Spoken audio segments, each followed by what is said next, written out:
It started with a laugh. Not the kind of laugh you expect from a child at play, bright, innocent, fleeting, but something else. A laugh that scraped like splinters under the skin. Low, wooden, hollow. Sarah hadn't been asleep more than an hour when it woke her. She sat up in bed, heart thudding, straining to hear in the dark. At first, only silence. Then the faint creak of floorboards down the hall. Her 8-year-old son, Daniel, was supposed to be asleep. She slipped out of bed, padded barefoot down the hallway, and stopped outside his door. The laughter came again, faint, muffled. This time she realized it wasn't coming from Daniel.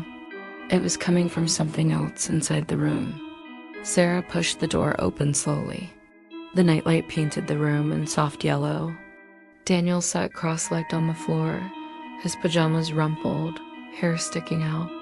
In front of him sat the wooden puppet they debought at the yard sale that afternoon, a hand-carved marionette with painted eyes that seemed too glossy, too real. Its head was tilted upward, jaw open wide, teeth carved into a frozen smile. Daniel was laughing, but the laugh coming out of his mouth didn't sound like his. Earlier that day, the puppet had been sitting on a dusty blanket, half buried under a pile of old toys. Sarah almost hadn't noticed it, but Daniel did. His small hand darted toward it instantly. "Mom, look, a puppet." His eyes lit up in the way they always did when he found something strange. The old man running the yard sale looked over and smiled. A slow, knowing grin that made Sarah's stomach tighten. "Ah, you found him," the man rasped. His voice carried the roughness of age, like dry wood snapping. "That's no ordinary toy, young man. That's one of a kind, hand-carved, belonged to a Toymaker long ago." Sarah hesitated. The puppet wasn't cute, it was eerie. Its wooden face was painted in pale flesh tones, but the paint had cracked in places, like old skin. Its glass eyes were a cloudy blue, one slightly crooked.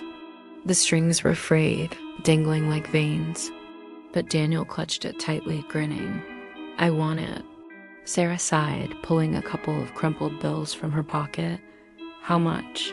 The old man's eyes gleamed. "For him, nothing. Nothing. Just promise me one thing." Sarah frowned. "Promise what?" He leaned closer. His breath smelled like dust and varnish. "Don't let him sleep in the same bed as your boy." That night, Sarah couldn't sleep after what she'd heard. She sat at the kitchen table, staring at the puppet propped in the corner. Its face caught the light, that too wide smile fixed as if mocking her. Daniel had insisted it talk to him. When she asked what it said, Daniel whispered, "He told me secrets. He told me how to move better." Sarah brushed it off at first imagination, a child's attachment to a new toy. But when she leaned against Daniel's door earlier, she could have sworn she saw the puppet's head turn toward her before she entered.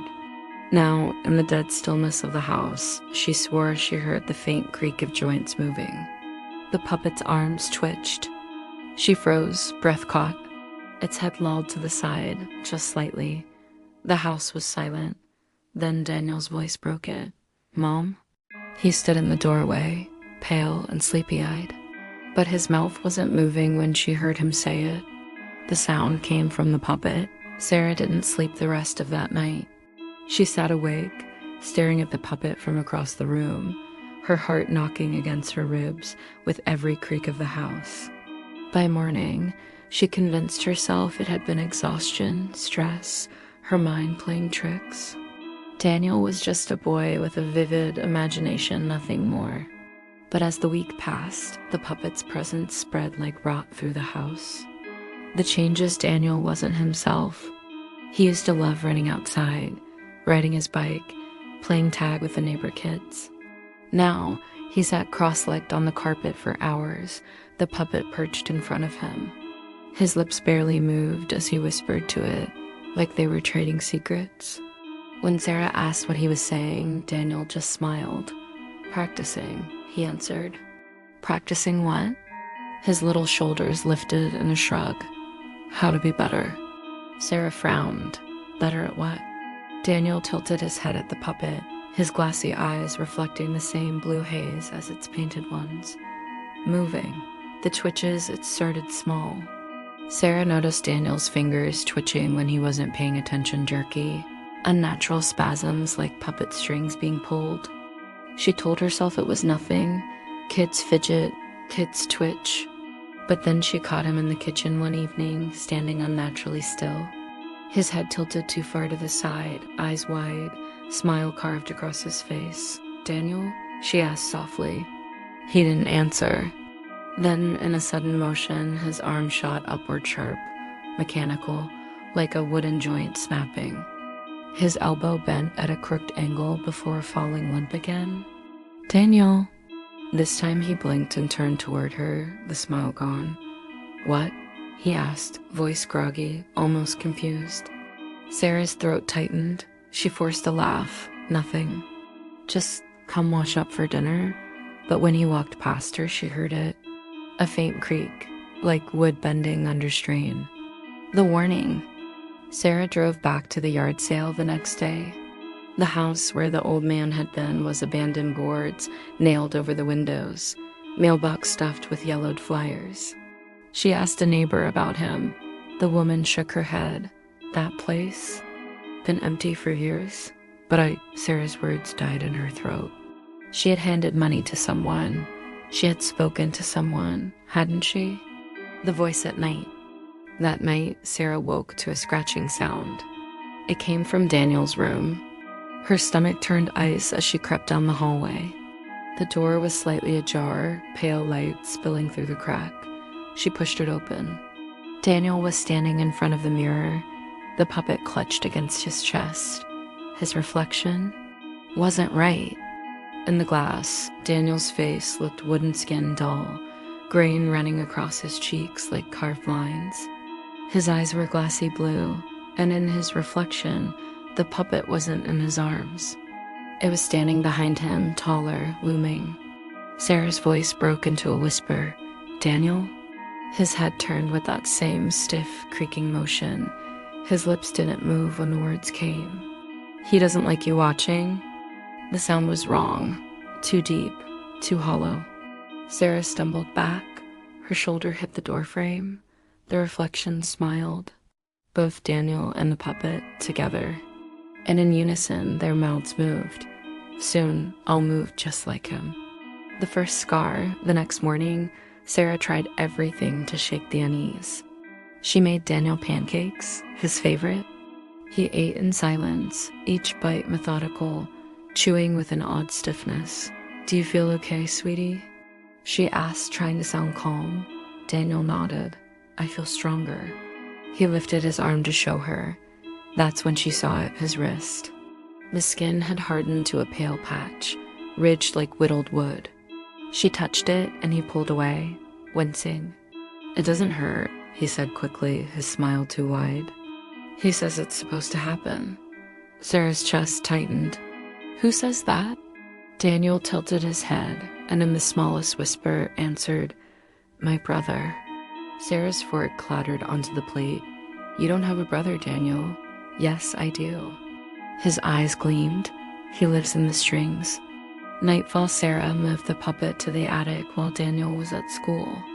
She wrapped it in a blanket, shoved it in a box, locked it away. But that night, Daniel screamed. She ran into his room, finding him sitting bolt upright, sweat plastering his hair to his forehead. "What's wrong?" He pointed to the corner. The puppet sat there, outside the box, its head tilted, smile frozen. Sarah's heart froze. She had locked it away. Daniel's voice broke into a sob. "He says he doesn't like being put away." Sarah barely recognized her own child anymore. Daniel's once rosy cheeks had taken on a pale, grainy texture. The ridges on his wrist had spread, crawling up his arm like veins carved into wood. His movements grew stiff, jerky, unnatural. But the worst change was his eyes. They no longer reflected her. When Sarah looked into them, she swore she saw glass, cloudy and hollow, staring back. The doctor. She tried to take him to the doctor. Daniel protested, thrashing in the car seat with surprising strength. His limbs jerked like pulled strings, striking against the seatbelt. At the clinic, the pediatrician frowned, examining the ridges along his skin. Strange. I've never seen calluses form like this. Almost like wood grain. Sarah's mouth went dry. Can you treat it? The doctor hesitated. I'll order some tests. Blood work, maybe a biopsy. Daniel turned his head, locking eyes with the man, and then he laughed. The sound made the doctor recoil. It wasn't a child's laugh. It was hollow, rattling, splintered. On second thought, Daniel whispered, his lips stiff, no tests. The doctor froze, his face draining of color. Sarah grabbed Daniel's hand, dragging him out before the man could speak. Her son's skin felt cold, hard beneath her grip. The drawer that night, Sarah searched Daniel's room for the puppet, desperate to end this nightmare. She yanked open drawers, tore apart shelves, dug under the bed. Her hands shook with rage and fear. Finally, she opened the closet. Inside, the puppet sat neatly on the floor, cross-legged like Daniel always sat, but something else caught her eye. Carved into the wooden torso, faint but fresh, were the words, "He is learning." Her knees went weak. She slammed the closet shut, heart hammering in her throat. Daniel's voice, she called her sister that evening, her voice shaking. "Emily, something's happening to Daniel. He's changing." Changing how? Sarah hesitated. His skin, his voice. "He says things I don't understand. He laughs, but it's not him." Her sister was silent for a moment before sighing. "Sarah, you're exhausted. Kids get sick. Kids act weird. It doesn't mean." But Sarah cut her off, whispering hoarsely, "It's not just sickness. I think something's inside him." She turned and froze. Daniel was standing in the hallway, listening. His eyes glistened in the dim light, glassy and unblinking. When he spoke, his voice didn't belong to him. "It's rude to talk about me, Mother." Sarah dropped the phone. The ritual, by the third week, the transformation was undeniable. Daniel's joints cracked when he moved. His smile stretched too wide, teeth gritting against wooden gums.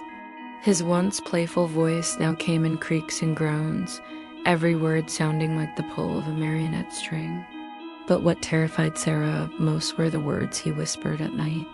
He said, "I'll be finished soon." "Finished with what?" She asked once, trembling. Daniel tilted his head, jaw stiff. "Becoming."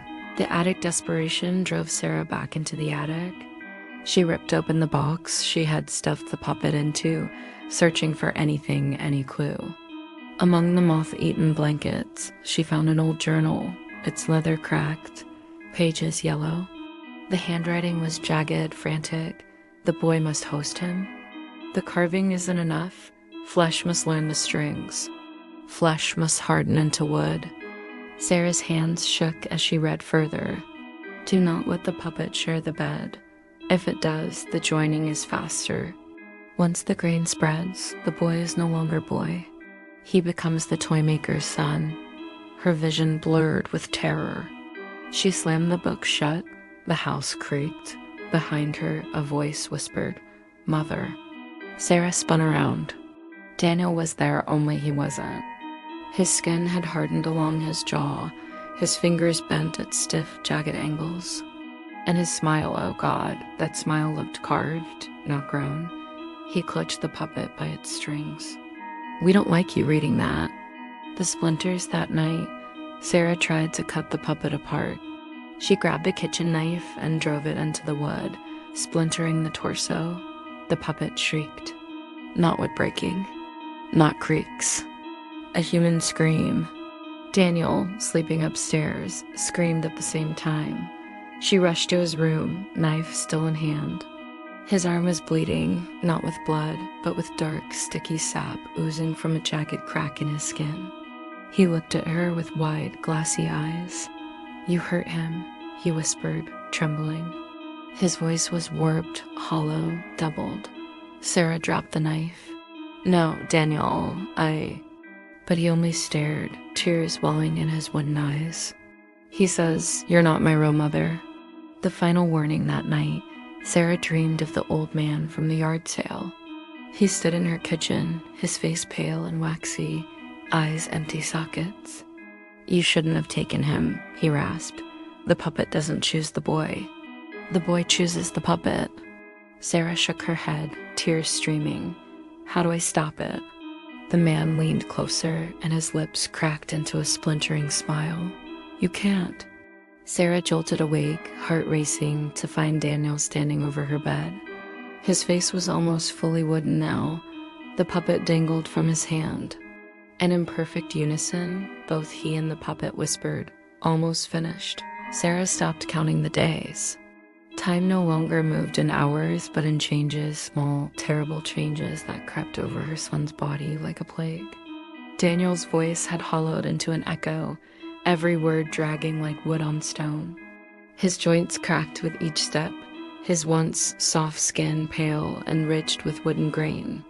His laughter, God, that laugh, was no longer human. And the puppet, it was always near. The confrontation one evening, Sarah stood in the kitchen, knife in hand, staring at the puppet propped in the corner. Its smile gleamed in the dim light, eyes fixed on her like glass beads. She raised the knife. "You're not taking him," she hissed. "You hear me? You're not taking my son." The lights flickered. From upstairs, Daniel's voice thundered down the hall, layered and doubled, hollow and deep. "Put it down." Sarah's breath hitched, her hand trembled. Then came the footsteps, slow, heavy, jerking creaks, as if the floor itself resisted his movements. Daniel stood in the doorway, but it wasn't Daniel anymore. His face was almost fully wooden now, lips split into carved lines, eyes shining like dull glass.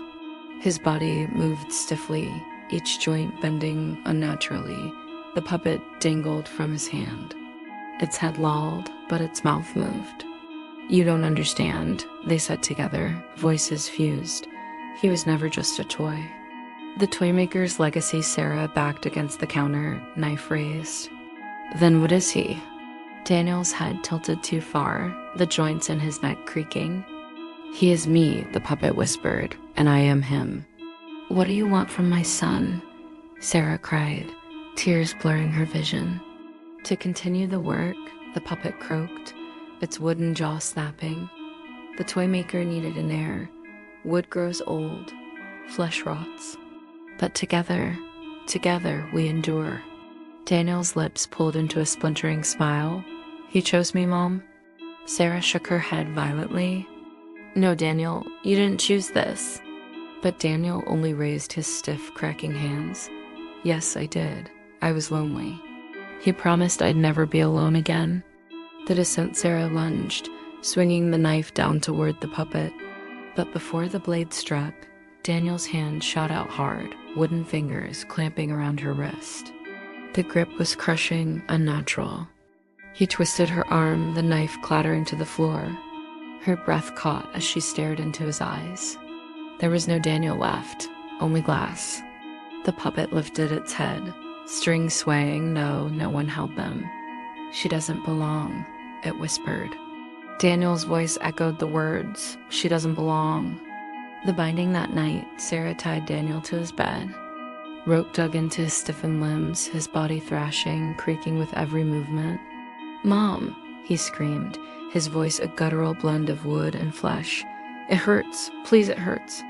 Her hands shook as she pressed the Bible against his chest, whispering frantic prayers. The puppet sat across the room, unmoving. Then slowly, its jaw cracked open.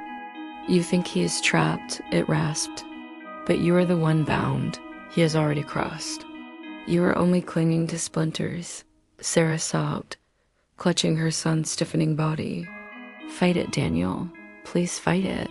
His glassy eyes rolled back. His skin split along his arm, sap dripping like blood. Then he stilled. The silence, the house was quiet for hours.